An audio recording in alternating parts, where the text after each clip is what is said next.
జిల్లాలో కౌంటింగ్ ప్రక్రియకు మరో 4 రోజులు గడువు ఉండడంతో అభ్యర్థుల్లో దడ పుట్టిస్తుంది.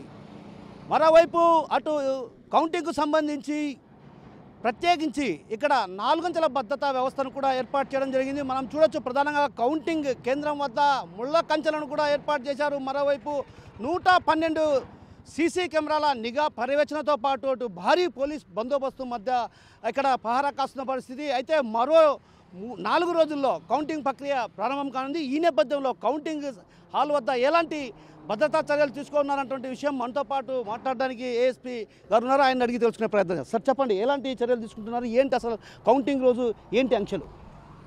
కౌంటింగ్ రోజు టెన్షన్ ఏమైనా ఉండదు. కలెక్టర్ గారు, జిల్లా ఎస్పీ గారు, మున్సిపల్ కమిషనర్ గారు, జాయింట్ కలెక్టర్ గారు అందరి ఆధ్వర్యంలో పర్ఫెక్ట్గా ఏర్పాటు జరుగుతుంది. 4 అంచెల భద్రత. లోపల ఫస్ట్ లేయర్లో CIPF force, second layer armour force, third లేయర్లో లా అండ్ ఆర్డర్, ఫోర్త్ లేయర్లో ట్రాఫిక్ అండ్ అదర్ పోలీసెస్ పకడ్బందీగా బందోబస్తు ప్రణాళిక నిర్వహించడం జరిగింది. దానికి రిహార్సల్ కూడా జరిగింది. దీన్ని ఎస్పీ గారు ప్రత్యేకంగా మానిటర్ చేస్తున్నారు. లోపల రిమైనింగ్ లాజిస్టిక్స్ ఏర్పాట్లను కూడా కలెక్టర్ గారు, మున్సిపల్ కమిషనర్ గారు చూస్తూ వచ్చే క్యాండిడేట్స్ కానీ, అభ్యర్థులు కానీ, ఏజెంట్స్ కానీ ఎటువంటి ఇబ్బంది లేకుండా సీసీ కెమెరా మానిటరింగ్స్ ఎవ్రీథింగ్ పెట్టి సెక్యూరిటీ పరంగా ఆల్ ఆస్పెక్ట్స్లో కూడా మేము చర్యలు తీసుకోవడం జరుగుతుంది. సార్ ప్రధానంగా ఇక్కడ ఆర్మీడ్ ఫోర్స్ కావచ్చు, అదేవిధంగా ఎంతమంది పోలీస్ బలగాలు ఇక్కడ మోహరిస్తారు, అదేవిధంగా ట్రాఫిక్ ఆంక్షలు ఏమైనా ఉన్నాయా? ట్రాఫిక్ ఆంక్షలు ఉంటాయి, ఆ రోజు పూర్తిగా ఉంటాయి. 2 కిలోమీటర్స్ దాకా ఇక్కడ రెడ్ జోన్గా డిక్లేర్ చేయడం జరిగింది. 144 సెక్షన్ 30 యాక్ట్ అన్ని అమల్లో ఉన్నాయి.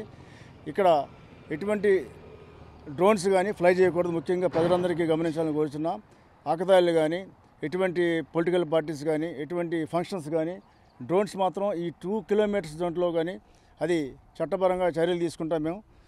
అదేవిధంగా ట్రాఫిక్ కూడా 2 km అటుపక్క నుంచి ఇటుపక్క లెఫ్ట్ అండ్ రైట్ ఈ మౌలానా అబ్దుల్ కలాం పాలిటెక్నిక్ కాలేజీకి 2 కిలోమీటర్స్ ఆంక్షలు ఉంటాయి. ఆ రోజు అందరూ సహకరించి ఈ యొక్క ఆంక్షలు గమనించవలసిందిగా కోరుచున్నాం. సార్ అదేవిధంగా అభ్యర్థులు అయితే మాప్తో వస్తారు కాబట్టి, ఎందుకంటే మంది మార్బలంతో వస్తారు కాబట్టి వారందరినీ ఎక్కడ ఆప్ చేస్తారు? కేవలం ఏజెంట్ను మాత్రమే అనుమతిస్తారు? ఎంతమందిని అనుమతిస్తారు? దానికి కలెక్టర్ గారు ఇచ్చిన సూచన మేరకు, వారి ఆదేశాల మేరకు, కన్సర్న్ ఆర్ఓస్ ఇచ్చిన సూచన మేరకు అభ్యర్థి ఆయనతో జనరల్ ఏజెంట్, కౌంటింగ్ ఏజెంట్లు మాత్రం ఎలో చేస్తారు. వారిని 100 మీటర్స్ అవతల డ్రాప్ చేసి వాళ్ళకి సపరేట్ అయిన ప్రత్యేకమైన పార్కింగ్ సదుపాయాలు కల్పించారు. ఆ వసతిని ఉపయోగించవలసిందిగా కోరుచున్నాం. సార్ కౌంటింగ్ సందర్భంగా ఎలాంటి అవాంఛనీయ సంఘటనలు చోటు చేసుకోకుండా కౌంటింగ్ హాల్ వద్ద ఎలాంటి చర్యలు తీసుకుంటున్నారు? అదేవిధంగా మీరు అంటున్నారు 4 అంచెల భద్రతా వ్యవస్థను కూడా ఏర్పాటు చేశామన్నటువంటి విషయాన్ని చెప్తున్నారు. మరోవైపు కౌంటింగ్ సంబంధించి ఓటమి చెందినటువంటి అభ్యర్థులు కావచ్చు, అదేవిధంగా గెలుపొందిన అభ్యర్థులు కావచ్చు, ఇక్కడికి ఒక్కసారిగా చేరుకునే పరిస్థితి ఉంటే ఎలాంటి నివారణ చర్యలు తీసుకోబోతున్నారు? దానికి ఎస్పీ గారు, సిద్ధార్థ కౌశల్ ఐపీఎస్ వారు ప్రత్యేకంగా చర్యలు తీసుకుని దానికి సంబంధించిన బందోబస్తు స్కీమ్స్ ఇచ్చారు. ఏ లేయర్కి ఆ లేయరు ప్రతి అభ్యర్థికి ప్రాపర్ ఎస్కాట్ పెట్టి తీసుకురావడం, దింపడం అనేది జరుగుతూ ఉంటుంది. ఎటువంటి అవాంఛనీయ సంఘటన జరగకుండా ట్రబుల్ మాంగర్స్ని కూడా వాళ్ళందరికీ కూడా కౌన్సిలింగ్ ఇచ్చి వాళ్ళ యొక్క నిర్దేశ ప్రదేశాలు వాళ్ళు ఉండేటట్టుగా నిబంధనలు విధించడం జరిగింది. అవి అందరూ ఫాలో అయితే అందరికీ మంచిది. లేదంటే ఎటువంటి అల్లర్లో పాల్పడినా కఠినంగా శిక్షిస్తామని ఎస్పీ గారు ఆల్రెడీ నేను మీటింగ్లో కూడా చెప్పి ఉన్నారు. సో మొత్తం మీద కౌంటింగ్కు సంబంధించి భారీ ఎత్తున పోలీస్ బలగాల నడుమ ప్రత్యేకమైనటువంటి చర్యలు తీసుకున్నారు. మరోవైపు మనం ప్రధానంగా ఇక్కడంతా గమనించవచ్చు, పెద్ద ఎత్తున పోలీసు బలగాలు మోహరించారు. వీరందరికీ కూడా ఏదైతే కౌంటింగ్ రోజు ఎలా వ్యవహరించాలి, అదేవిధంగా ఎవరెవరు వస్తారు ఏంటనేటువంటి విషయం పైన కూడా అటు పూర్తి స్థాయిలో స్పష్టత ఉంది. ఏదైతే వారికి అందిన జాబితా ప్రకారం ఎవరైతే కౌంటింగ్కు సంబంధించి కేవలం అభ్యర్థి కానీ లేకుంటే అభ్యర్థికి సంబంధించినటువంటి ఏజెంట్ను మాత్రమే లోనికి అనుమతిస్తారు. మనం చూడొచ్చు, ఇక్కడ ప్రధానంగా 4 అంచెల భద్రతా వ్యవస్థలో భాగంగా తొలుత అక్కడి నుంచి చెక్ చేసిన తర్వాత, అంటే పూర్తిగా క్షుణ్ణంగా తనిఖీలు చేసిన తర్వాత ఆ తర్వాత ఒక్కొక్కరిని ఇక్కడి నుంచి అనుమతించడం జరిగింది. ఇక్కడ కూడా అటు ప్రధానంగా గేట్ వద్ద కూడా తనిఖీలు నిర్వహిస్తారు. మనం చూడొచ్చు, ప్రధానంగా ఈ ప్రాంతం అంతా కూడా 4వ తేదీన కర్ఫ్యూ వాతావరణం కనిపించే పరిస్థితి ఉంది. ఎందుకంటే 2 కిలోమీటర్ల దూరం నుంచి కూడా ఏ వాహనాలను కూడా అనుమతించే ప్రసక్తి లేదు. అదేవిధంగా ఏదైతే కడప నగరంలో కూడా ఒక రకంగా ప్రత్యేకమైనటువంటి నిఘా ఉంచాం. నగరంలో కూడా ఎలాంటి అవాంఛనీయ సంఘటనలు చోటు చేసుకోకుండా ప్రత్యేకమైన దృష్టి సారించారు. అదేవిధంగా కడపకు సంబంధించినటువంటి కావచ్చు,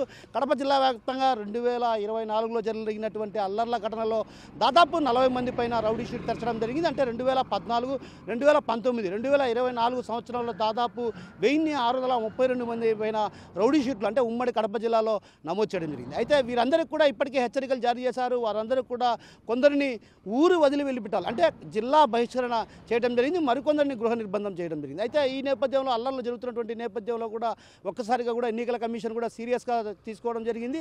అయితే ఏపీలో ప్రధానంగా హింసాత్మక ఘటనలు అటు పల్నాడు కావచ్చు, కడప కావచ్చు, అదేవిధంగా తిరుపతి వంటి ప్రాంతాల్లో హింసాత్మక ఘటనలు చోటు చేసుకున్నటువంటి నేపథ్యంలో కూడా ప్రత్యేకమైన దృష్టి సారించారు. అందులో భాగంగానే జిల్లా ఎస్పీ సిద్ధార్థ కౌశల్ ఇప్పటికే ఏదైతే 7 నియోజకవర్గాల పరిధిలో ఉన్నటువంటి ఆయా నేతలతో కూడా సమీక్షలు నిర్వహించడం జరిగింది. అదేవిధంగా పోలీసులకు కూడా తగు సూచనలు సలహాలు కూడా ఇవ్వడంతో పాటు ఎవరైతే అల్లర్లకు పాల్పడే విషయం తెలిసిన వెంటనే అక్కడికి వెళ్ళి వారందరినీ నివారించాలి. అదేవిధంగా కర్ఫ్యూ వాతావరణం ఏదైతే పట్టణాల్లో కూడా కర్ఫ్యూ వాతావరణాన్ని తలపించే దిశగా చర్యలు తీసుకోవాలన్నటువంటి హెచ్చరికలు జారీ చేశారు. మొత్తం మీద చూసుకుంటే మాత్రం కౌంటింగ్ ప్రక్రియలో ప్రశాంత వాతావరణం నిర్వహించేందుకు కూడా అటు పూర్తి స్థాయిలో జిల్లా కలెక్టర్తో పాటు ఎస్పీ సిద్ధార్థ కౌశల్ కూడా ప్రత్యేకమైన దృష్టి సారించారు. అందులో భాగంగానే ఇప్పటికే ఆదేశాలు జారీ చేయడం జరిగింది. ఎవరైనా అతిక్రమిస్తే అంటే ఒక రకంగా రౌడీ షీటర్లు నిబంధనలను అతిక్రమిస్తే కొందరు ఎవరైతే జిల్లా బహిష్కరణకు చేసినటువంటి వారిగిన జిల్లా నుంచి వదిలి వెళ్ళకపోతే మాత్రం తాటదీస్తామన్నటువంటి హెచ్చరికలు కూడా జారీ చేస్తున్నారు. మరోవైపు హింసాత్మక ఘటనలు కావచ్చు, అదేవిధంగా అల్లర్లు ఏదైనా జరిగితే మాత్రం ఖచ్చితంగా వారిపై కఠిన చర్యలు తీసుకుంటామన్నటువంటి విషయాన్ని స్పష్టం చేస్తూనే ఒక రకంగా హెచ్చరికలు జారీ చేసిన పరిస్థితి ప్రధానంగా కనిపిస్తుంది. మొత్తం చూస్తుంటే మాత్రం 4వ తేదీ కడపలో కర్ఫ్యూ వాతావరణం కనిపించనున్నది మనకు కళ్ళకు కట్టినట్టు కనిపిస్తున్న పరిస్థితి ప్రధానంగా ఉంది. కెమెరా పర్సన్ ఆశతో కిషోర్, RTV, కౌంటింగ్ హాల్ నుంచి కడప. మరిన్ని వీడియోస్ కోసం ఛానల్ ని సబ్స్క్రైబ్ చేయండి, లేటెస్ట్ అప్డేట్స్ కోసం వాట్సాప్ ఛానల్ ని ఫాలో చేయండి అండ్ లింక్ డిస్క్రిప్షన్ లో ఉంది.